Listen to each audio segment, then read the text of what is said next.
Teddy bears and fire truck. Great examples. I've got a 1 year. I've got a 1 year old. Those are the first two things that came to my mind. I've got a fire truck and a teddy bear from when I was a kid upstairs. So that's what made sense in my head.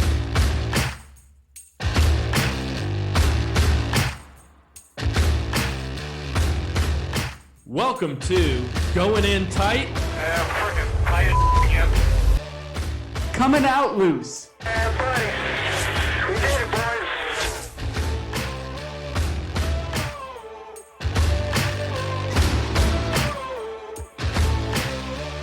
Welcome back, everybody, to Goin In Tight, Comin Out Loose. This is Bart Lewis, and with me, as always, is Chris Gibson. Hello, hello. So let's get right into it. I don't know if anyone moved from their couch this weekend because there was a ton of racing. A truck race, an ARCA race, 2 Xfinity races, 2 Cup races, and the Indy 500. There was so much going on. It was almost too much racing for me. So let's go ahead and rant and rave. Chris, you got any raves for us?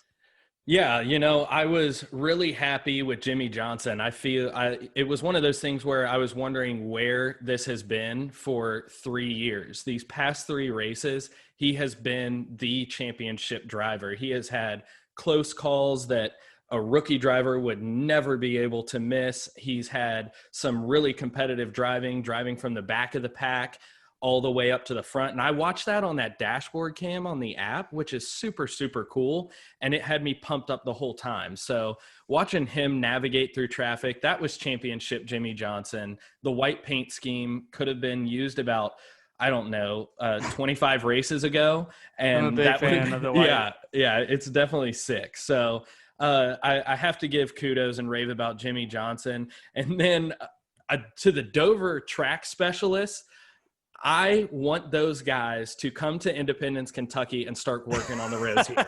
They took a hole. We're talking like somebody ran over. I don't know if it was like a cooling pipe or an engine cooling pipe or something. Mm-hmm. It blew a hole in the track like somebody had laid down a stick of dynamite. These guys came out in like 25 minutes and fixed it. I've been living in this house for 2 years and still hit the same pothole taking my daughter to daycare. So I'm a little bit sick and tired of that. So I want to rave about the Dover track specialist. That's something that seems like it could have taken forever, but they got it fixed pretty quick.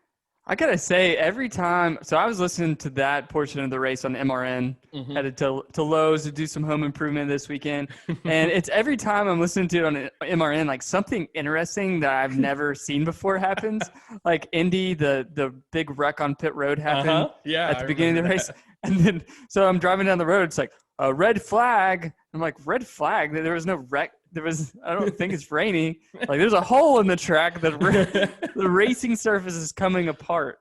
So I just kind of had to visualize what it was until I got back to the TV. That's so crazy. Yeah, it was definitely a unique situation, but I was incredibly impressed with that. So yeah, I mean, was there anything you liked about the racing weekend? I just got hats off to both Kevin and Denny. They've hit their stride and they are just tearing this season apart. Mm-hmm. Both of them. I know it's got to hurt Denny a little bit just because he has outperformed 98% of the field, and he didn't get the regular season championship. So I know that probably fires him up to go out in the playoffs and try to get the championship, especially not having one with someone of his caliber. Incredibly impressive. Both him and Kevin, along with Chase Briscoe and Austin Cindric, they're outperforming both leagues in their division. So just hats off to them. And then I got to say, I got to rave about William Byron because he got a little smack on the tushy by Chad Knaus on Saturday. And I get it. Like, William's a young driver, and he's still trying to learn what he can do, how far he can push the equipment. I mean, he's in the top equipment of NASCAR, so he should be up there, but he's not. With the top crew chief as well. Yeah, arguably the best in NASCAR Cup, and he is running 15th, 20th consistently when he should be more so up towards the top 10. His peers are running up there. Jimmie hadn't had the last few seasons that great, but he's doing better, or kind of, I don't know about better. He's coming alive and has a track record before him, but Bowman and Elliott, especially Elliott, is definitely outperforming all of them. Right. But then he on Sunday got his stuff together. Yeah. Got himself a top 10. I was really impressed what he was able to do after kind of getting motivated in I guess a sense. Yeah, hearing that radio was it was pretty contentious, and it was almost like Chad Canales is like, look, I'm the best you can have here. I'm trying to tell you what to do so you don't drive like shit. And then William Byron turns around and he's like, I'm doing the best I can with a shit car. And it's like, well, we know you don't have a shit car from where you drive. So yeah, it was definitely cool to see him turn around and do so well. It showed that he can drive the car. It definitely gave him a reason to not be questioned why he's at Hendrick. You know, I also thought it was cool to see Chase Briscoe, like you said.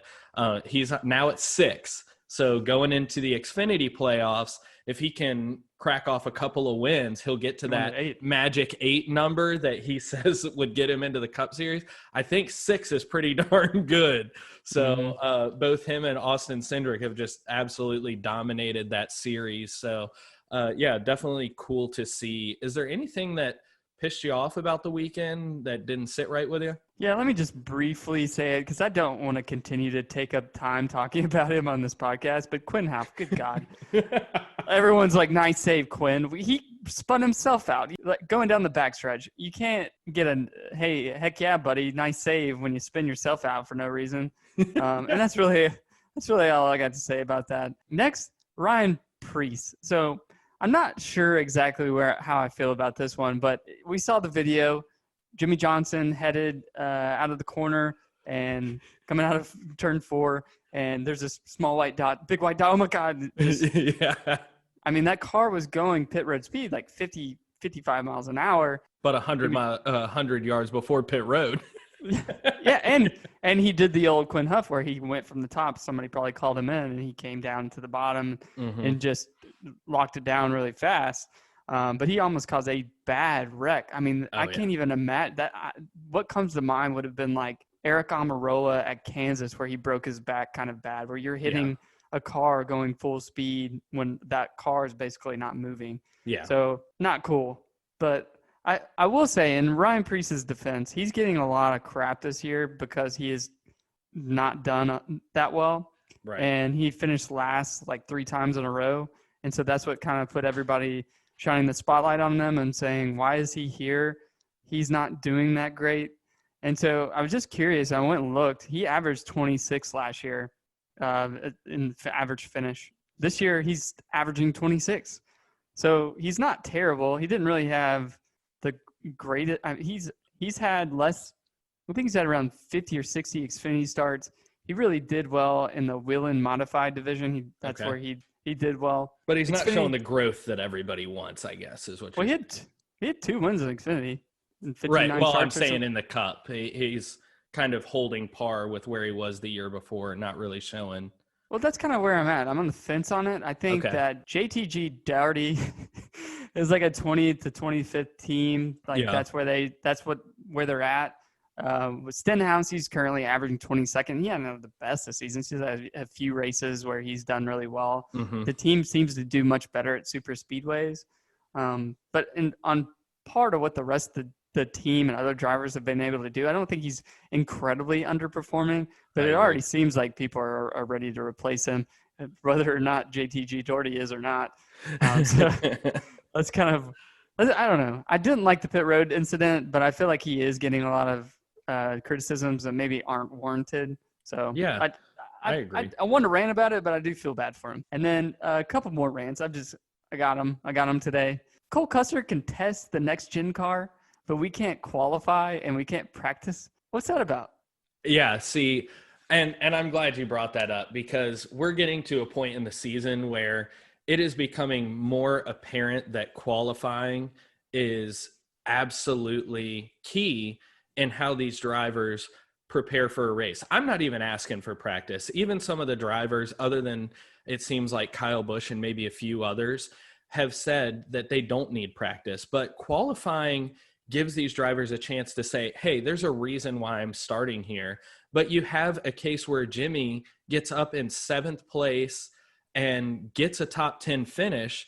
And he had a top 10 car, but he's starting way down. All those Hendrick cars that finished up front, they automatically flip and they're starting down at the bottom. That makes no sense. There's nothing about that says, oh, this is fair. And then, some of those guys who are starting up at the front of the pack, the second that they go into turn one, they're going to fall back 10 to 15 spots. I don't know. And it's all strategy too. Like how you set your car up. Are you going to qualify? Are you going to set it up to qualify? Or are you just going to focus on the race itself? It's all strategy driven. And one of those things where I think it's taking away from what the season could have been. So this season will always be sort of the black sheep. Well, he was new and he didn't get to practice, or practice affects him more so than others. So right. In my final rant, and don't get me wrong, because, obviously I love racing. I am involved in a NASCAR-related podcast, for those of you who don't know. But I thought it was almost too much racing. It was almost too much. It was like I wanted to do other things this weekend and, get some stuff done outside and whatnot. But I was, torn. I was, trying to get it done really fast and kind of half-assed it a little bit. Yeah. Because I wanted to see the racing. And then there was overlap with Xfinity and Indy 500. The Indy 500 went into the Cup race almost midway through. So it was almost too much for me. I think we could have done without the second Xfinity race. I know that, and hats off to NASCAR for getting all the races in. We're basically taking over where we left off now. But, man, that was a lot of racing. It definitely does cut into your weekend schedule when you're trying to be a part of the sport like we are. I can only imagine how hectic that is once you're actually a part of a team, the logistics that go into bringing your whole team there, and all the COVID precautions where you can only be at the track certain times. Only these certain people can go to the track during these certain inspections. All the crazy stuff that we heard Jimmie talking about it on the Dale Jr. download. And it's just like, oh my goodness, there's so much more going into these COVID precautions than we could ever think. My first rant, I've got two this week. My first rant is... I had four. It's okay.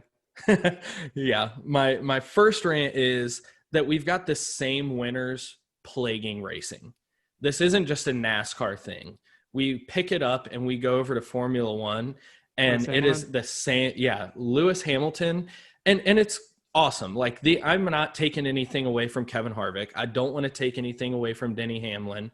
There's not something that is out of this world different with between these NASCAR teams that, you look at them and you say, oh, there's a reason that these guys are talented drivers. Now, when you go to Formula One, it is different. They're spending astronomical amounts of money at Mercedes-AMG compared to those other Formula One teams. And that's all going to change. We'll talk about that down the road, but that's all changing next season to kind of spite Mercedes because they continue to win championships year after year. They're about to put in a Jimmie Johnson rule in Formula One so that Lewis Hamilton can stop winning championships.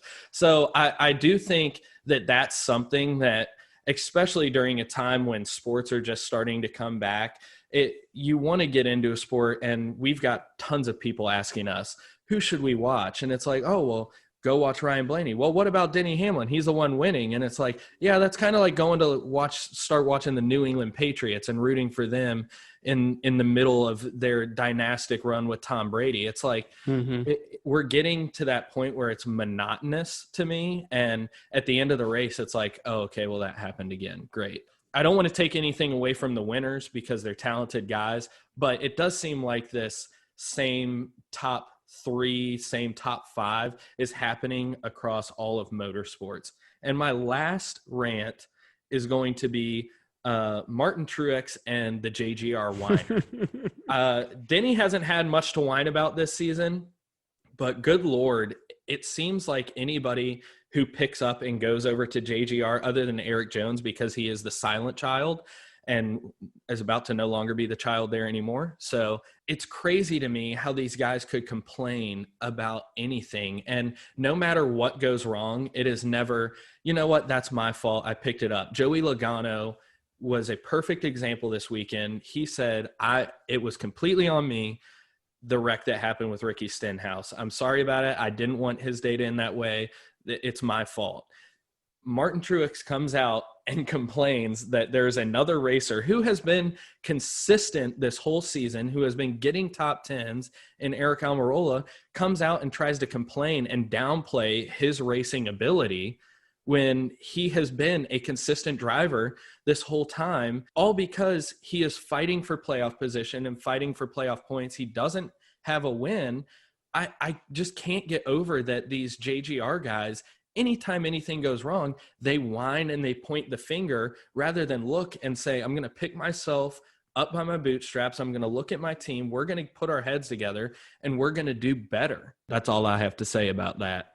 Yeah, I can't take it. That was probably the dumbest post-race interview I've ever seen in my life.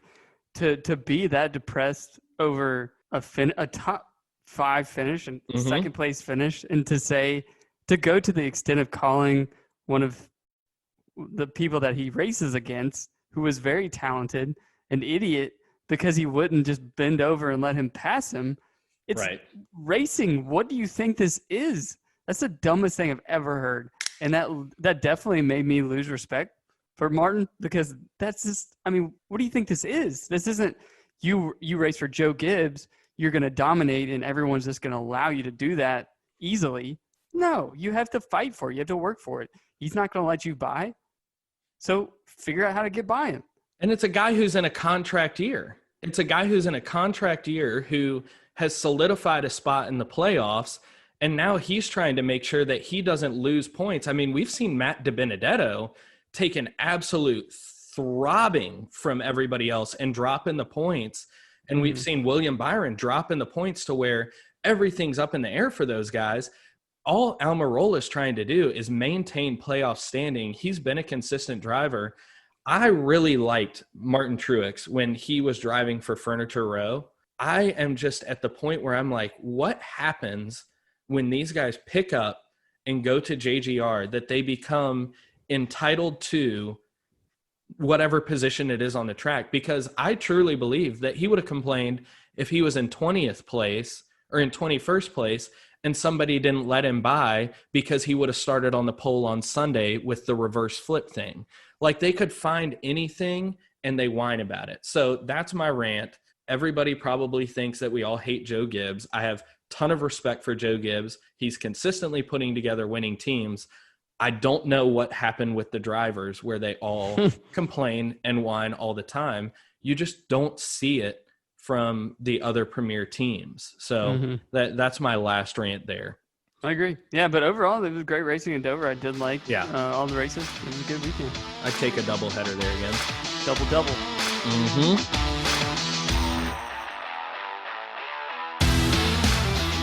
All right, Bart, let's take a little bit of a break to talk about Dana Queen from Back to Lane Creations. He sent us some air fresheners. He runs a little small local business in a little town in Ohio. He creates air fresheners for drivers, for college sports teams, and does some candles and a few other things as well. I personally like the cinnamon one, and I hung that in my car just in case I trust a fart that I didn't think I was going to. Which flavor or which scent do you like the best? I like the Wild Berry Zinger. Smelled really good. Also like there's a Chase Elliott one, so I hung that one up on the rearview mirror. Looking fly. Yeah, for sure. So, yeah, any of your favorite drivers, any of your favorite college teams, Dana at Back to Lane Creations. You can visit him at backtolanecreations.com or backtolane.com. And you can also follow him on Instagram. He is the air freshener guy, and you can see his products. Reach out to him, support local business, support small business, and get yourself one of these driver air fresheners.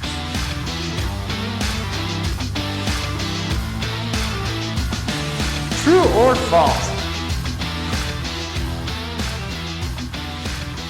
It is time yet again for another true false here at Goin In Tight, Comin Out Loose. But I'm going to do it this time. I am finally going to get back at Bart. So we're nearing the end of the season. Kevin Harvick's already locked up the regular season championship. So I wanted to take the opportunity, after playing the fool on this podcast for all of our trivia, I wanted to take and try Bart's hand here at true or false. So, Bart, are you ready for this? Nope. Okay, well, you now feel the excitement that I feel when you ask me if I'm ready for this. So I will toss up a little softball to you here first. Corey LaJoie achieved Go Fast Racing's highest finish since they joined NASCAR this year. That's a tough one. I know that he's doing well, given that equipment. I'm going to say false. Ooh, it's true. Is it Corey true? LaJoie, yes, he came in. He announced that actually when he said he's not returning to Go Fast Racing. He said, I feel like I've accomplished what I can. We've achieved some good results for the equipment that we're in, and I achieved the highest result that we have had at Go Fast Racing since they have been a Cup team, and he did it this year. Dang. Man, Yep. that's so much for a softball. Yeah, I mean, I thought it was. He just announced that like earlier this week. So, all right, moving on. Your favorite Matt Kenseth. After filling in for Kyle Larson, he has achieved CGR's best finish of the season. False. Ooh, that is true. What? Yes. No way. Yes, he finished second at IMS at the Indianapolis Motor Speedway at the Brickyard. That's the best finish? Yeah, second is the best finish. Well, no, he achieved. Okay, now you've put me in an odd position because I said I misframed the question. I didn't English well. He achieved the best finish in the 42 is what I should have said, not achieved CGR's best finish. Okay. Would you have still answered true? Or would you have still answered false? Best finish in the 42? Well, let's just see. Kyle Larson's best finish was fourth. Okay, so I'm looking up. It still would have been true. It looks like Kurt Busch's best finish was third in Darlington. So, well, look at me. I'm not doing even so right hot. when I'm wrong. There's that confidence. It's easier on this side. It's easier on this side of the questioning. All right, moving on. Kyle Busch, in this rough 2020 season he has had, Kyle Busch has 11 top 5 finishes this season. Is that true or false? 11 top 5 finishes. I'm going to say that's true. That is true. He does have 11 top 5 finishes this season. He, however, does have 4 DNFs. So he's got 3 crashes and then had an engine failure. So that has hurt him. And then he's had some bad luck where he has finished outside the top 15. So yeah, no wins, but boy's still in the playoffs. So yep. So he's going to have a shot at it, although it's a small one. All right. So we've talked about JGR. Joe Gibbs Racing team debuted in 1992. Did you know that? I didn't. Okay, well, they debuted in 1992. Since then, they have had many successful drivers. However, Kyle Busch and Denny Hamlin still make up almost 63% of the team's wins. Is that true or false? Since 1992, Kyle Busch and Denny Hamlin still make up 63% of JGR's wins. Whoa, that is, ugh. It's an icky feeling on the inside, isn't it? The Cup team. Mm-hmm. Yeah. False. Oh, no, it's true. Good God Almighty. It is true. Yeah. You're having a rough go at it today. Have I got one right? No, I have not. Yeah. You got Kyle Busch's 11 top 5 finishes correct. So already forgotten. Yeah, but Joe Gibbs Racing debuted in 1992. They've had a ton of awesome drivers. That was a tough one. All right, moving on to question number 5. Bart has gotten 1 out of 4. So Brendan Gaughan has the same amount of top 10 finishes as your guy, Matt Kenseth. Ever? This is 2020. Oh, right. Yeah. New at this. Mm-hmm. Remember the theme, Bart. Gosh. I'm going to say that's true. Ooh, that is false. What? Gaughan has. Are you kidding me? Yeah, Gaughan has 1 top 10 finish. Kenseth has 2 this season. Oh, that's dirty. Yeah, it's rough.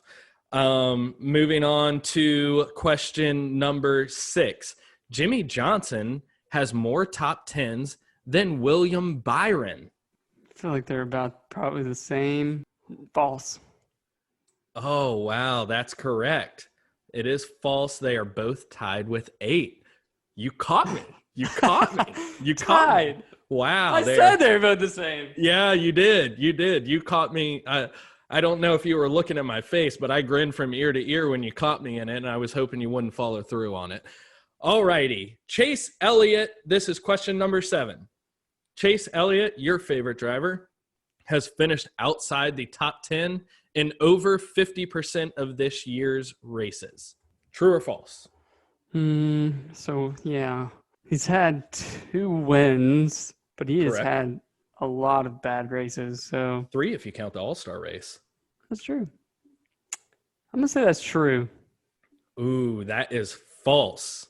God, I should know that. Yes, he actually has 14 top 10 finishes, which puts him at a little bit over 50%. Okay, this one's a little bit outside of 2020. I gave you the Joe Gibbs one, mainly because that one still relates to 2020 because Denny Hamlin So forget about the theme. had quite the season. No, forget about the theme for this one.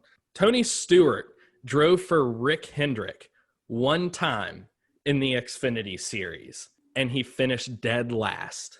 Seems very specific not to be true. I'm going to say that's true.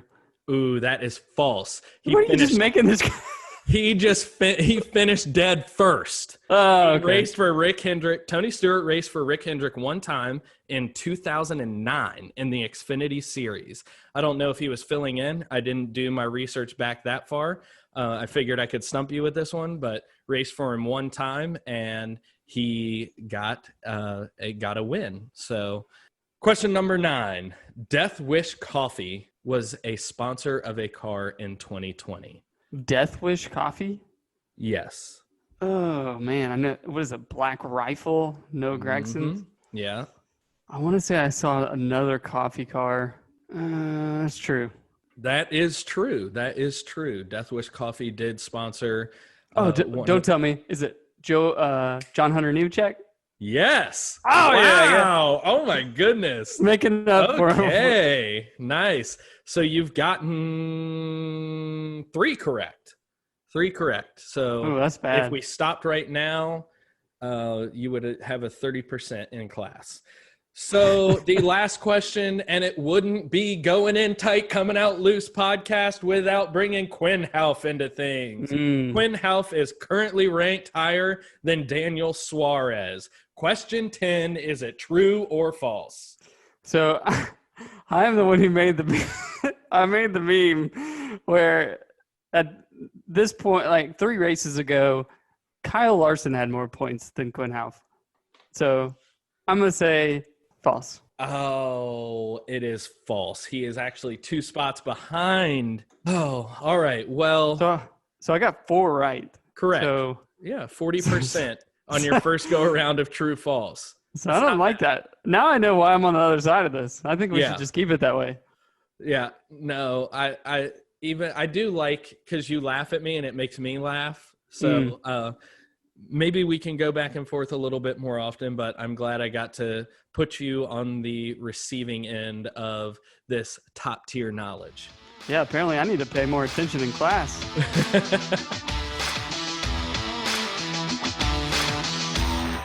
True or false? All right, everybody, on to the main topic of the evening. This past week, Jimmie Johnson came out with an absolutely badass paint scheme where he will be throwing back to the King, Richard Petty, and he will be throwing back to Dale Sr., all in one car. This made me go purchase the Diecast, and it's my first Diecast that I've purchased in the 1:24 ratio, the bigger Diecast model. And we have been talking about this. Bart and I have taken some trips recently, and it's something that is massive, and it's almost like this underbelly black market of NASCAR Diecast. And just collecting NASCAR memorabilia, NASCAR souvenirs as it is. But diecast is what we wanted to focus on this week. And Bart has a little collection himself. Bart, what got you into collecting, and when did you start collecting diecasts? Well, before I say that, I just gotta like blow everyone's mind with the Jimmie Johnson Darlington throwback car. Yes. There's 21 championships in that one car. Yeah. That's it. That's like a third of the history of NASCAR. Oh, yeah. I mean, that just blows my mind. But that car is so awesome. But yeah, I love NASCAR from a really young age. My dad got me into it, and like I said before, I had family who lived pretty close to Darlington. We'd always go to the fairgrounds down here in Nashville. So I just grew up really liking it, and I did enjoy Hot Wheels. And so that was just like a cooler version of a Hot Wheel, is collecting different ones. And it's sort of like it is now, where it's sort of like an addiction. You just appreciate different cars. You appreciate collecting them. You like collecting different schemes that come out from time to time and making sure that you get updated ones when a new driver takes over or a sponsor changes. And just memorabilia in general. It's near and dear to my heart. I really like the sport, and it just comes along with it as just collecting different cool pieces that you can find. And diecasts are one of the coolest things that you can collect. So I've always collected it. I've got quite the collection that's like 1995 to like 2005 is kind of like the era that I collected the most. And I've started back. I just recently bought a Chase Elliott diecast a couple weeks ago because we went on our fantasy football trip. 10 of us guys went over to Gatlinburg in Tennessee, had a cabin for our live draft. So on the way there, if anyone's not familiar, there's a giant NASCAR outlet called JP's NASCAR Outlet. It's in Crossville, Tennessee. This place has got to be like 5,000 square feet. It is gigantic, and it has everything you want. He also has a lot of his collection up that he has posted around, so you can see that. But when he was on the phone, so we were probably there, I don't know, 20, 30 minutes perusing the store. At least. I think we were there about 40. It seemed quick, but I'm sure it was hours. But he was on the phone like several times, and it just blew our mind because these people are they're calling in and spending thousands of dollars over the phone. I don't know. I've always liked collecting. I like diecast, but I just never really thought about the business of it, the flipping of it, that sort of thing. So it just kind of got us thinking, hey, this is something we should talk about. It's interesting. For sure. And just to like put, we're going to give some perspective on this later, but we went to JP's and Bart was able to get his Chase Elliott diecast. There were only 4 Jimmie Johnson diecasts left because some individual had come in before us and bought $1,700 worth of Jimmie Johnson Elite Color Chrome diecasts. And I wanted to get a Jimmie Johnson one, but the only one that was left was $137 and it was signed. And I'm pretty sure I would be living in Bart's basement if my wife figured out that I had done that. So again, this is a huge NASCAR. Every inch of the floor is covered with something you could want, from diecast to hats to T-shirts to magnets you can put on your car to flags. There's tons of stuff there, baby clothes. It was absolutely a sight to see. It was definitely worth a little bit of extra time. But one of the things that we wanted to delve into a little bit was kind of the history of diecasts. And, you know, it's crazy how early it started. So they actually started die casting cars back in like 1942 to 47 after World War II.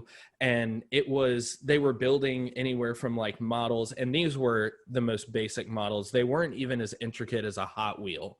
They were just building a cast of Army cars. They were building cast of some of the very first Formula One cars, like we talked about, with a engine in the front and just a little guy and looking like it was a Matchbox car or a Pinewood Derby car from the Boy Scouts or something like that. But they didn't actually start producing NASCAR diecasts until like the 1980s. That was surprising to me. What about you? I mean, that seems late. Yeah, I never really put a whole lot of thought into it, but you really don't see, especially in collectors As you see people showing off their collection, you just don't see it from a long time ago. So I guess that kind of makes sense. Yeah, and so it's gotten more intricate over time. And there's been a ton of companies involved in this. I'm not even going to begin to list them off, but like Bart said, Hot Wheels for a while had a partnership with NASCAR, where they were producing all the Cup cars and some of the, at the time, like Busch Series cars. And then it's changed hands a few times. There's a lot of companies out in Europe, as you all know from listening to our show. Racing is worldwide, so there's diecasts of Formula One cars, there's diecasts of IROC cars, there's diecasts of some of these Australian racing series cars, there's diecasts of all types. But NASCAR really started in the 1980s. They've switched hands a lot, but now the official diecast producer is Lionel Racing, and you can go to their site and pre-order. I pre-ordered the Jimmie Johnson scheme that's coming out in Darlington, so it's a few weeks away, and I'm already able to pre-order it. It really is like a black market, and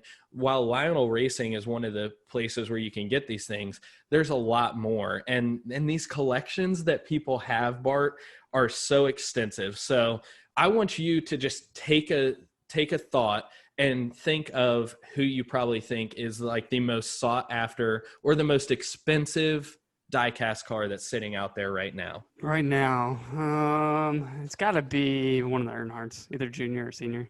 Yep. So we looked up like the top 4. Dale Sr.'s number 3 Goodwrench car, but it had like a Brooks and Dunn underlayment on it. So I don't know if the Boot Scootin' Boogie had just come out. I don't know what happened, or if they were just going on tour. But the Dale Sr. number 3 Goodwrench Brooks and Dunn 1998 Monte Carlo is, that doesn't scream late 90s. I don't know what does. yeah, a 1998 Monte Carlo and Brooks and Dunn. So how many did they make of that? So they only made, and there's not an exact number sitting out there, but it is rumored that there were only between like 6 and 10 of these prototypes made. And there are quite a few different levels of diecast. If you go to Lionel Racing's site, you can figure out there's the ARC series, which is just a basic car. It doesn't have like all the openings and flaps and everything. Then there's the Elite series, which is like super, super collectible. They cost quite a bit more than the ARC series, but the hood opens, it's got the car flaps. You can look on the inside, and it's got all the molding of the different pieces inside the car. It's the detail that they go into now is pretty insane. It really is.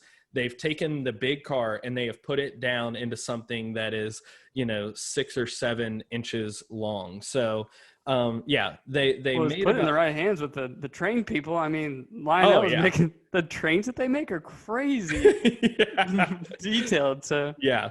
So back to the Brooks and Dunn number 3 Goodwrench. Only 6 to 10 of these things made. You can tell that we're kind of fangirling over this diecast stuff because it's easy to go down a rabbit hole. How much do you think that is retailing for? I gave you the number, so this might be a cheap question to ask. Well, I already forgot, but it's got to be a couple thousand. I'd say $3,000. $4,500 is what they're saying the book value of that car is. And they're saying that's probably the most expensive one out there right now. Now, you've got to realize there are people with collections of thousands and thousands of pieces of NASCAR stuff. So there could be one sitting out there that's really desirable that nobody knows was made. And if there were only 6 to 10 of these, there could be, few of the others. So the other ones that we found that are pretty expensive that people might like to hear about, another Dale Sr., the number 3 Daytona 500, again in 1998. That makes sense. Again in a Chevy Monte Carlo. The Monte Carlo has to be the best car that was ever raced in NASCAR. That was just the coolest thing that there was going. You think that's the best one? Monte Carlo. I do. Yeah, I think the Monte Carlo, what did they race at up till like 2004, 2003 or 2004? And then they changed it to the awesome car of tomorrow. Yeah, what was that? What was after that? I can't even remember. they were running like the SS. I think it was like an Impala engine, but they weren't willing to put Impala on the front of it or something. Another rabbit hole. I'm not disagreeing. I've just never heard anybody say the Monte Carlo is the best one. But I think it was. I agree. I agree with that. And they tinkered with it and made it look pretty badass. But yeah, the Daytona 500 Dale Senior number 3 1998 Chevy Monte Carlo, still $2,500, and this is one that was mass produced. So the way that they do it is they'll tell you the book value of it if you were to just buy it straight up from somebody, and then they'll tell you the wholesale value of it. I don't know why you'd be buying it wholesale unless you're JP's NASCAR outlet. The other one was Jimmie Johnson's 250th start in the 2003 Chevy Monte Carlo, $2,500. Dang. So that's still a pretty expensive item. And then here's one for you. You were a big fan of Jeff Gordon. He ran the number 24 honoring our soldiers in 2010. That one's $1,500 book value. So that's still pretty expensive. And it's not even one of like the legendary schemes, I would say. It looks relatively similar to all the other schemes he ran. I don't know exactly why it's so desired, but $1,500 to give you all an idea of what you could get it for wholesale. So I don't know what the wholesale is. If you got to buy like 10, 20, 30, 40 of them, $700. So you're still putting out a pretty penny to get if you were to buy, a mass order of these things. I'm a little shocked by that list. It makes sense to have Dale Senior's one Daytona 500 win. That makes sense. But the other three, I mean, Brooks and Dunn, what? I mean, I guess it wasn't mass produced, and then the other, Jimmie Johnson, Jeff Gordon. I mean, I would imagine there would have been some other like late 80s, early 90s, different drivers, maybe Bill Elliott. Right. I'm surprised that those are the ones. I didn't even see those on the list. And so this is the crazy thing is while we were at JP's NASCAR outlet and I was flirting with the decision of buying that Jimmie Johnson car that was signed by him for $137. That was his first career start car that had been signed by him and was for sale, only being sold for $137. So there's something to be said about the amount of these things that are produced, and collections happen all around the world. I mean, people collect baseball cards and end up selling them for way more than $4,500. But those are just some of the big numbers that we were able to find. So why are they so collectible? NASCAR is an incredibly collectible sport compared to many other sports. And we talk about it often. We've talked about different sponsors that we see there. You've got Dale Sr., who ran a very, very famous Wrangler car in yellow and blue, and then switched over and became the Man in Black and the Intimidator in that black number 3, which most people associate Dale Sr. with. It's a variety of paint schemes that are run, and we see the throwbacks at Darlington. Is there anything that surprises you, Bart, about how collectible these things are, or do you kind of expect it from NASCAR that there's so much happening over this period of time, over a short period of time, and changes in schemes and things that it would be this collectible? Yeah, in my mind, it's way more than collectible than other sports. Just because, like, say, basketball or baseball, anything, you're collecting different balls, you're collecting pucks, you're collecting jerseys. I mean, there's only so much of that, I guess, you can get. Right. But if I like Chase Elliott, he probably ran 6 schemes this year. I can buy all of that for as little as like $50 for a diecast, much less if I'm buying like a small car. Right. But I want all that. And if I'm a diehard fan and I have a collector and I have a collection and I'm a collector, heck yeah. So it just, for the industry, they're putting it out there because people will buy it, and people will buy it because it's so collectible and people enjoy having it. I mean, every time I walk down here into the basement, I pass the shelf with all my collectibles on it. It just kind of puts a smile on my face because it took a long time to collect all that, and it's just, I like it. It makes me happy, and anything that brings you joy is something you should have. And I think that's what other fans are feeling when they are able to do this, or able to get a piece of something that they couldn't go to that race, and they watch it on TV, but they want a piece of it. It's just like when they That's a good repave a point. track, and you can get a piece of that track. It's just a little piece of history, and that's sort of what this is. It's just collecting a little piece of history and throughout the years of your favorite drivers, and over a span of years, you can have something that's really impressive. And no matter if you like NASCAR or not, you're going to look at it and really enjoy it and admire it. I know all my friends come down here and they're like, why you got all those toys down here? But they're just giving me a hard time. They like Yeah. it, and they like looking at it. Yeah, and that's the thing is it is something that started out in these massive toy companies in Europe. And people don't realize that, you know, there are people out there who collect the weirdest shit in the world when it comes to toys. I mean, you're talking teddy bears and fire trucks and all this goofy stuff. But people probably say that we're goofy for collecting cars. But I mean, Teddy bears and fire truck, great examples. I've got a 1 year. I've got a 1 year old. Those are the first two things that came to my mind. I've got a fire truck and a teddy bear from when I was a kid upstairs. So that's what made sense in my head. But you know, it went from toys to becoming these very collectible items. And like Bart said, you can get them in all these different sizes. You can get them in the little Hot Wheels style car. It's smaller. I think it's called like a 1:64 ratio or something like that. Mm-hmm. And then the 1:24s are the bigger ones. But there are some massive collections out there. And Bart, what do you think the biggest collection of NASCAR? This isn't just diecasts. Mm-hmm. So I'm sure there's some people out there with a lot of diecasts, but I'm talking a NASCAR collection. What do you think the biggest is out there? So in terms of how much it's worth, or like how many cars do they have? How much just NASCAR stuff? How much stuff? Just they have a collection. So let me Like put how it many this way items? to you. Yeah, how many items? So in the Guinness Book of World Records, if you want to have a record, you have to have a documented, like, this is where it was purchased, this is what it's from. And this is in the Guinness Book of World Records. Now it is. In 2018, old dude was shooting for it. So what do you think the Guinness Book of World Records is? I don't know the exact number, but I know what it's over. And it's going to flabbergast you. I'm going to say it's over 10,000. Oh, wow. Okay. You were shooting for the moon there. Did I go That's a too high? lot. Yeah, you went far. You doubled it. You want me to redo it? Eyes are bigger than his stomach there. No, we're definitely not going to redo it. It's over 5,000. It's over 5,000, which is still a lot of stuff. And I'm talking. So this guy's. I'm not easily impressed.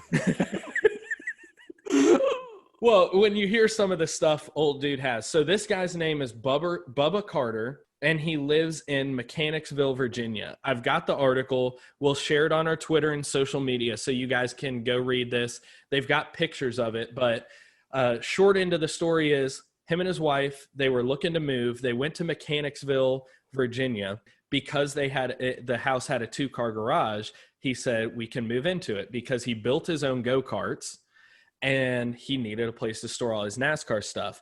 At the time, he only had like 4,200 pieces. The Guinness Book of World Records said, well, you need over 5,000. He has since gotten over 5,000. What do you think the craziest thing he has is? Oh gosh, like a gumball machine. I don't know. No, a Barbie doll. So he's got two things that are crazy. There was a Barbie, whoever runs Barbie, they came out with a Barbie Mattel. doll. What? Was it Mattel? Are you being serious? You know? Yeah. Anyway. It's a Barbie doll. And NASCAR came out with a limited edition Barbie doll, and Barbie does this kind of stuff all the time, I think. But they came out with this limited edition NASCAR Barbie doll. So he's got that. And then he's got a van. And all it is a van. They go to Richmond Raceway, and apparently if they don't go, they've only missed one race in the last 15 years. So on this van, he's got Dale Sr. spray painted on it. He's got Bobby Allison spray painted on it. It's nice spray paint. It's not a crappy design. So he's got this decked out NASCAR van, and drivers come out and sign the console of the car. Oh, that's cool. So on the pictures, and you all have to go, if you're listening to the episode, you've got to go to this article, because you can see all of the pictures. I'll post it. you've got to see all of the driver signatures and in all different colors Sharpie that just come and sign the dashboard and console of the car. So that's pretty cool. He's got now over 5,000 pieces in his collection. That's Bubba Carter in Mechanicsville. And then we'll also share a link to this guy, Cody H Gaming. He's a guy that recreates in NASCAR video games actual scenarios in NASCAR, but I either inherited his grandma's house or lives at his grandma's house. And I'm pretty sure if she went to the Guinness Book of World Records, she would beat old Bubba Carter, because a 2-car garage is big. She's got her whole basement, walls lined and everything, of some of the most iconic cars. So it's like a 1:56 video on YouTube. Crazy collection. So it's just one of those things that it sounds crazy. There's guys who take up their whole basement with trains, like you were talking about with Lionel, and there's all these different types of collections. But NASCAR, because of the uniqueness of the paint schemes, because now like Darlington's doing this cool stuff with doing these throwback schemes, you're able to have a 7-time champion in Jimmie Johnson have a paint scheme that dedicates to 7-time champion Earnhardt and 7-time champion Petty. It's just so something cool. that's wildly collectible. So Bart, before we wrap things up, tell people how they can get in on the fun. Where are some of the places they can go to get diecasts, or just other than NASCARshop.com, where can they go to find some cool NASCAR collectibles? Yeah, you can find them anywhere. You can get them on Lionel's website. You can buy them on planbsales.com. That's another place you can buy them that's pretty large. There are a few other like smaller folks that if you just search NASCAR Diecast, you can find a bunch of stuff. And then eBay is a gold mine for NASCAR collectibles. If you just go there, I go once a week and find all sorts of stuff to fill my basement. I do. And another, if you live in a bigger city, I guess maybe it's a little bit better for me. I'm not sure if that's true or not, but Facebook Marketplace, I find some gems on Facebook. You got a couple of Goodyear Eagles, didn't you? I got 4 NASCAR tires. The real NASCAR tires. I'm not sure what car they came, or cars I believe they probably came off of, because they all have different numbers on them. But this guy had them in his man cave, and he cut out plexiglass and put them on the top, so they're like end tables. You'd stack 2 and 2 stacks of 2. Killer. $100. I mean, it was for a 4 deal. tires. Yeah, 4 tires. And like where eBay, else are you gonna go and get 4 tires for $25? Facebook Marketplace. That's where you go. Yeah. The guy even delivered them to me. They were sitting at my garage when I got home. Super, super pumped about it. Hannah had never seen anything like it. I was getting hyped about tires, but service with a smile. Service with a smile. But he was just happy that somebody could take them off his hands. They were going to a good home, because he had gotten engaged, and his fiance is like, no, those got to go. So I sent him a picture of the man cave, and he was really happy about it. Nice. Yeah, but I mean, diecast in general, if you guys aren't on Twitter, like Twitter is a great place to go and just admire people's collection, especially when a new diecast comes out or a new scheme is released. Like just going to the post and sharing it, or just seeing the comments of what people like or dislike about it, or just get really hyped about it. That's all the fun in it as well. So all around, just a super fun thing to collect, and especially if you like NASCAR, it's just kind of part of it and really enjoyable. So yeah, these are things that you can buy, sell, trade, barter, sell your soul to get these things. So it definitely is a black market, and go search for it. There's a ton of stuff out there, like Bart said. Send us your diecast stuff. For sure. Yeah, send it to us, and we'll post some of your stuff on Instagram. If you've got a cool collection, if you think you can beat Bubba Carter, I'll be the first one to email the Guinness Book of World Records on your behalf and come video it for you. If you think that you can beat 5,000 pieces of NASCAR content, or NASCAR memorabilia, I will come out there and videotape it for you. So yeah, awesome stuff. I've got like 100, and I thought that was big. So Bubba Carter, a different level. Yeah, if you've got 10,000, Bart might come to your house and look at it. Heck yeah.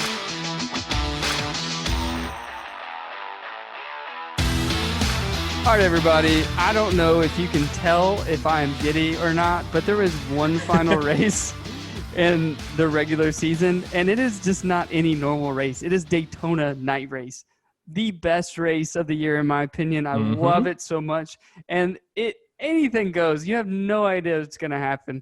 But before we dive into what we think is going to happen and a little bit about fantasy, let's talk about silly season. Oh, yeah. Let's get silly. The first silly thing that happened, and we've already touched on it a little bit this episode, but Corey LaJoie will not be returning to Go Fast Racing. What we don't know is where he will be moving to. We know that he has written some Dear Johns to old Rick Hendrick. We know that he has talent. We know that there are some veteran drivers out there and some retired guys who have vouched for him and said they think that he has what it takes to be a solid Cup driver. I don't know where he's going to end up. I've heard the 37 is a possibility. So I think that's the most reasonable possibility there. I don't know that they're going to take somebody into a Hendrick car with that lack of experience, but I don't think it's out of the question. So the other is Quinn Houff. He will be sticking around in 2021. So we know he has a solid following. For all of you, you're going to get to see Quinn Houff in the Starcom Racing 00. For those of you who actually drive a NASCAR, sorry. Moving on. Eric Almirola and Clint Bowyer, they still have no news at Haas. They're both in a contract year. We've talked a little bit about we think Clint Bowyer is going to be moving into the booth, but he has not really signaled one way or another that he is making that move. The one thing we have heard from him is that he wants to finish his career at Haas and that he still thinks he's got some drive in him. He drove really well at Dover, made a case for himself. And then Eric Almirola, clearly he's not going to hire Martin Truex as his agent anytime soon, but I think Eric Almirola has a quality drive. I think he is a good driver. I think he is going to end up either with a contract renewal or he's going to have a place to land. He's a skilled driver. He's shown that he can be consistent this year. And then Bubba Wallace is keeping us on the hook. We know that Bubba has an offer from Richard Petty Motorsports. We know that he has part ownership in the team, but we have not heard a final move on where Bubba will be going. That is going to be a hot topic, I imagine, as we get later into the playoffs on where he's going to go and take some of the sponsorship and attention that he has garnered this season. What else do we have for silly season, Bart? Get silly with me. So silly. So Spire Motorsports is having a number 2 in their team. And everyone's on the edge of their seat trying to figure out who's going to take it. Is it going to be one person? Is it going to be 6 people? Are they going to have 12 drivers switching out of those 2 cars? What's going to happen? We don't know. But that is definitely a spot that can be filled as Spire continues to grow their motorsports team. I believe they were on one of the head guys was on a podcast and did say he thinks one person would run that car full time. Okay. So we shall see who that is. Could be like maybe Justin Haley or somebody. Yeah. And then we've got Tony Stewart telling NASCAR to get off their ass and reinstate Kyle Larson into the division. So that really confirms the rumors that Tony Stewart and Stuart Haas could be looking at eyeing Kyle Larson for that 14 to take over for Clint Bowyer as he may retire or maybe be forced to retire. And that kind of puts Chase Briscoe in an interesting position because that would be the guy's got 6 wins this year and definitely is hungry to go into the Cup. So right. I know that probably can't be a good feeling for him. But again, you said Eric Almirola doesn't have any word on what's happening either. So still a lot of season left, still a lot of silliness to occur. And then finally, we still don't know who's going to that 48. I think that's fair. We don't want to take away the light from honoring 7-time champion Jimmie Johnson, so we can wait until later on into the season for that news to come. But, man, I am so antsy to figure out who it is. So we shall see. So moving on into fantasy, like I said, Daytona is one race that you just cannot crack the code on when it comes to teams having strategies or guessing who's going to win, because anything can happen. A car can go from 12th to 1st in about 5 seconds if they catch the draft. And so you just don't really know what's going to happen. But there are some consistent drivers who are really good on super speedways, and those are Denny Hamlin, Joey Logano, Eric Almirola, and Chase Elliott. While Chase and Eric have not won at Daytona, they put up a good fight if they can escape the wrecks. Blaney also does pretty well. Probably expect the top 5 from him if he also escapes all the carnage. And then you could probably also put in Jimmie Johnson, William Byron, or Eric Jones into the mix just because they are on the bubble, and you can see them maybe put a little active desperation in. Also, Matt DiBenedetto as well. He ran really great. I believe it was this past Daytona 500 if it wasn't the one before that.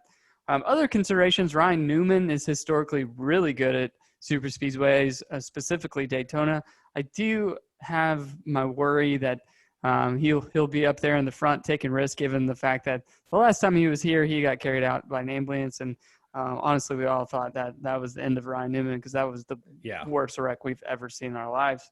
Michael McDowell, Chris Buescher, the Dillon brothers, both of them. Never thought they'd make this list. Ty Dillon is on a list right now for fantasy. And then Ricky Stenhouse Jr. He is one of the more aggressive drivers and so often gets taken out in a wreck or even causes the wreck. But he is really good nonetheless at super speedways. If you're going really deep because you're desperate like myself, I think probably 8. If you're going like top scoring drivers right now, I probably have 8 of them. The first 8, I don't have any uses of them. So I'm really going to have to figure something out here. But Corey LaJoie has had a really great success at Daytona specifically. So you can expect him to probably have a top 15. Boyer gets up there from time to time, as well as Bowman and Bubba Wallace. So all those drivers, you just pick one. It's your guess is as good as mine. You really have no idea what's going to happen. So it's time to talk about the playoffs. What do you think, Chris? Oh, man. The playoff bubble has definitely narrowed. So we've got Matt DiBenedetto, we've got William Byron, we've got Jimmie Johnson. I really think those are the only 3 guys vying for position in there. You might be able to throw in Eric Jones. He's definitely a guy that has proven he can run at the top of the pack, and if there's some carnage at Daytona, it could happen. But it's going to be such a toss-up. Matt DiBenedetto had a really rough time at Dover and lost a ton of points. He went into the doubleheader weekend with a 40-point cushion over the cut line. That has significantly dropped down. Same goes for Byron. He had a terrible day on Saturday, getting a 27th or 28th place finish. That dropped him way down and temporarily put Jimmie 3 points ahead because of his comeback and Jimmie also getting a top 5. Byron's only 4 points above the cut line and Jimmie is 4 points below it. So there is a ton up for grabs. And this is one of those scenarios that we had talked about when we first brought up the playoffs was, if a new winner comes in and wins, whoever's in 16th gets knocked off the bubble. I'm really scared for Jimmie in this one final time season because sitting in 17th place is not the place you want to be going into Daytona, but it's also a place where you could gain 2 or 3 positions. Yeah, I don't know. It's really anyone's guess because it is Daytona. So it could really be DiBenedetto, Byron, Johnson, Jones. I mean, even Reddick could win and get in. Or what about Christopher Bell or Michael McDowell or Chris Buescher? Yeah, very true. I mean, you could really see somebody just shock an upset win and it really shake everything up. So we might be talking about all of them not getting in versus who's going to get in. And then what's most shocking to me is Kyle Busch is not very good at super speedways. I do not expect him to do well here. So I can see the first time. I think this might be the first time ever Kyle Busch will go an entire season without a win, which is nuts, just because of the consistent success that he's had throughout his career. But nonetheless, it's going to be exciting. There's going to be tons of carnage. It's going to be tons of exciting. It's under the lights of Daytona. and I could not be more excited about it. Yeah, I think that NASCAR has played their cards incredibly well this season in how they set up the schedule. And I honestly, like, there have been people that said they don't like what they're doing here at Daytona in creating a scenario where anything could happen. And you could have a guy like what happened at Kentucky with Cole Custer coming and popping off a win because you had Ryan Blaney trying to jump grates down below the pass line. There's all this crazy stuff going on, and amplify that 10 times at Daytona. I like it because it really makes people have to race harder throughout the regular season. And the one thing that, we have talked about is people complain about how boring the beginning of a season can be because people are playing it safe and they're not trying to race as hard as they will towards the end of the season. I think the more that we put in Daytona road courses in the middle of the season, I think the more that we make the end of the season racetracks where it's not a shoe-in, it's not a Dover where you can say, these are going to be the top 5 guys every single time they race here. I think the more that we do that, the more interesting it's going to make the racing, and it's going to make it more competitive. What do you think? I completely agree. I mean, we're going into the final race of the season, and we have no idea what's going to happen. Just because of the history of Daytona. So it's anyone's race to lose and it's anyone's race to win. Anybody's, literally.